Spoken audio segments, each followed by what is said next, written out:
Support comes from the Wiregrass Archives at Troy University's Dothan campus, identifying and preserving historical documents and photographs for research related to the Wiregrass region. More information at troy.edu/wiregrassarchives. From Troy Public Radio, this is In Focus, and I'm Carolyn Hutchison. Dr. Jim Vickrey is a retired college president, professor, and attorney who has met many notable history makers. He joins us in the Storyline book series to share memories of several civil rights leaders and evangelist Billy Graham. Dr. Vickrey's memoir is Awakenings to Racism in Alabama, the education of a native son and the lessons he and his peers learned resisting Jim Crow. Dr. Vickrey, welcome back. Thank you, Carolyn. It's good to be back. It's been a long time. Dr. Vickrey, the title of your memoir is Awakenings to Racism in Alabama. How did your awakening come about? The awakening literally happened in my case, Carolyn, in March 11th, 1965, when I was doing graduate work at Auburn. I was listening to the radio when the music I was listening to working on my thesis on the Ku Klux Klan was suddenly interrupted with news that the Reverend James Reeb, Unitarian minister from Boston, had died from a beating that he had received in Selma during the Selma protests that year. Since I was thinking about becoming a Methodist minister, and he was a fairly young guy, I was just thunderstruck with the fact that racists in Selma had attacked him and a couple of others and had killed him. And I decided on the spot that I just couldn't continue to be a mere observer of the civil rights scene, but that I had to get involved and speak out. I began to do that and have been doing it ever since that day in 1965. Along the way, you have had the opportunity to meet a number of civil rights icons or people who were active at that time. Let's talk about some of those, starting with Whitney Young. Whitney Young was the first national civil rights leader that I met. He came to Auburn to speak in the mid-'60s, and I had the opportunity to talk with him backstage before he went on to lecture at Auburn. I think he was the first such person to do that. And I was so impressed talking with him with how he looked, how he sounded, how he handled himself, and what he said. And that had a tremendous influence on me. And it was one of the many things that happened prior to my Great Awakening on March the 11th of 65 that all came together on that night. And I went away pleased that such persons as he were leading the civil rights movement, which was active and very lively at that point in the mid-'60s. And I was thunderstruck 2 or 3 years later when he was accidentally drowned visiting an African country, and remembered talking with him, and what a soft-spoken person and what an outstandingly articulate individual he was, that had an effect on me that also affected my life. You actually had the opportunity to interact with Dr. Martin Luther King Jr. Can you go back to December of 67 and tell us how that happened? I had been teaching a course at Auburn called Great American Speeches, and I used the famous I Have a Dream speech in that course in 1966, and had been trying to reach him to talk to him about that speech. And it was announced that he was coming back to Montgomery to speak on the 100th anniversary of his home church on Dexter Avenue, about a block from the Capitol. And so I called the minister there and asked him if it'd be okay if I came down. And so I went.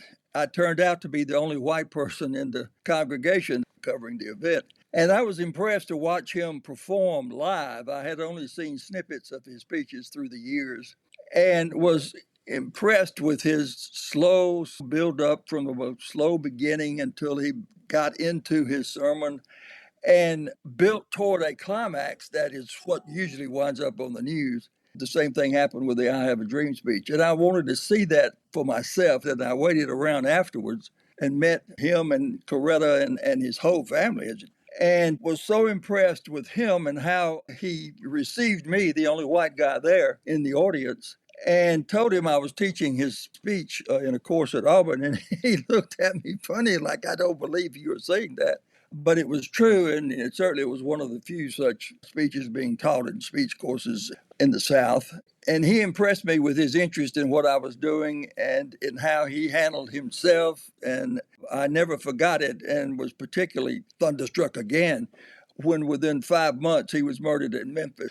You've stated that Dr. King was the most impressive civil rights leader you had ever met. Another figure you mention in your memoir is A.G. Gaston. A.G. Gaston was a Birmingham millionaire and was often introduced in speeches and things as the country's leading black millionaire. He owned insurance companies and funeral parlors and motels in Birmingham. And when I became president of the University of Montevallo in due course, we became friends. He and his wife, Minnie, were just terrific to me. They came to the campus a number of times. He supported scholarship in our College of Business and was just a marvelous person, very quiet, very unassuming. But he got Dr. King and other people who were jailed in 1963 during the protests in Birmingham after the 4 little girls were killed at the 16th Street Baptist Church. Dr. King, I don't think, wanted to be bailed out, but he was. And that's when he wrote the famous letter from the Birmingham jail. He was called doctor, he had an honorary doctorate. Mr. Gaston funded several $100,000 worth of bail, as I recall, to get children out of jail, which he was primarily interested in. But he also got everybody else out of jail. He worked behind the scenes on committees and other things to try to improve the racial environment in Birmingham, which he did. And I was honored to be and pleased to be a friend of his, and I admired him tremendously. Tried to get his wife appointed to the Board of Trustees of Montevallo, but Governor Wallace didn't do that when he later appointed another black person to our board and was the first black person on the Montevallo board. Dr. Vickrey, back in the 1960s, evangelist Billy Graham visited a number of campuses, and you witnessed his rallies. I did actually too, Carolyn. I first saw him in Montgomery as a participant in a congregation, as it were, at Crampton Bowl here in Montgomery, and impressed as I had been on television at the way they ran and those organized rallies and the way he delivered his messages.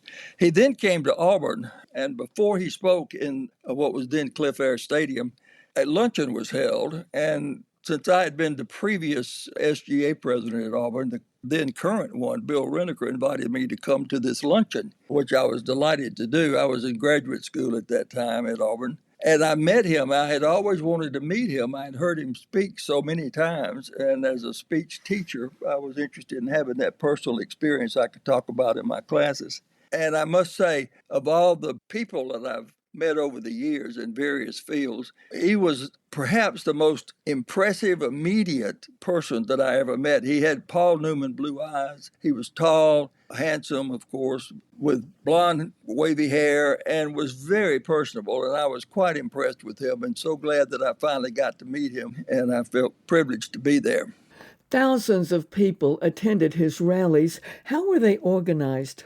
From the early 50s, his rallies were different in regard to one respect.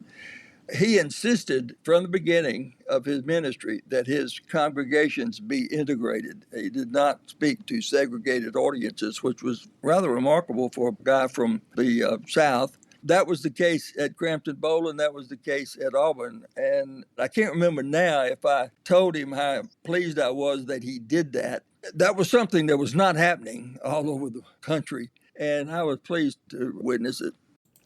Dr. Vickrey, thank you for sharing your memoir and a close-up view of these history makers. Carolyn, it's always good to talk to you. And my book notes that virtually every white person born and raised in the South has a veneer that covers latent racism, including myself. I hope my book helps to stimulate some people to think about those thoughts. That was Dr. Jim Vickrey, author of Awakenings to Racism in Alabama, The Education of a Native Son and the Lessons He and His Peers Learned Resisting Jim Crow. Thanks for joining us for the Storyline book series on In Focus, which is a podcast wherever you get your podcasts. I'm Carolyn Hutchison, and this is listener-supported Troy Public Radio.